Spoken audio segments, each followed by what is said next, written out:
യേശുക്രിസ്തു നാളെ മടങ്ങി വരികയും നിങ്ങൾ മരിച്ചതിന് ശേഷം അവന്റെ മുമ്പിൽ ഇതേപോലെ കല്ലറകളെ വിട്ട് എഴുന്നേറ്റ് നിൽക്കുകയും ചെയ്യുമ്പോൾ നിങ്ങളെ ആര് രക്ഷിക്കും? പ്രിയപ്പെട്ടവരെ, നിങ്ങളുടെ പാപത്തിന്റെ ശിക്ഷ ഏൽപ്പാൻ കണ്ണുനീരോടുകൂടി നിങ്ങൾ നരകാഗ്നിയിലേക്ക് ഒടുങ്ങി പോകാതിരിപ്പാന് നിങ്ങളോടുള്ള അഗാധമായിരിക്കുന്ന സ്നേഹമുള്ളവർക്ക് മാത്രമേ ഈ പാപമോചനം പറയുവാൻ കഴിയത്തുള്ളൂ.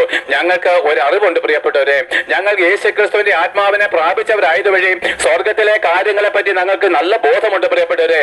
ഒരുവൻ അവന്റെ പാപത്തിലാണ് മരിക്കുന്നതെങ്കിൽ അവൻ കടന്നു പോകുന്നത് ന്യായവിധിയിലേക്കാണ്, അവൻ നരകാഗ്നിയിലേക്കാണ്. ഇന്നേ വരെ നിങ്ങളുടെ മുമ്പിൽ കടന്നുപോയ മരിച്ചുപോയ എല്ലാവരെയും നിങ്ങൾ ലോകാവസാന ദിവസം മുഖാമുഖം കണ്ടെത്തുന്ന ദിവസമുണ്ട്.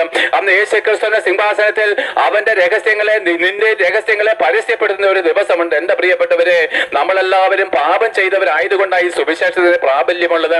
നമ്മളെല്ലാവരും പാപം ചെയ്തവരായതുകൊണ്ടാണ് യേശുക്രിസ്തുവിന്റെ രക്തം നമുക്ക് ആവശ്യമായിട്ട് വന്നിരിക്കുന്നത്. ആകയാൽ പ്രിയപ്പെട്ടവരെ, എന്തിനാണ് യേശുക്രിസ്തു തന്റെ തിരുരക്തം ഭൂമിയിൽ ചൊരിയപ്പെട്ടതെന്നറിയാമോ?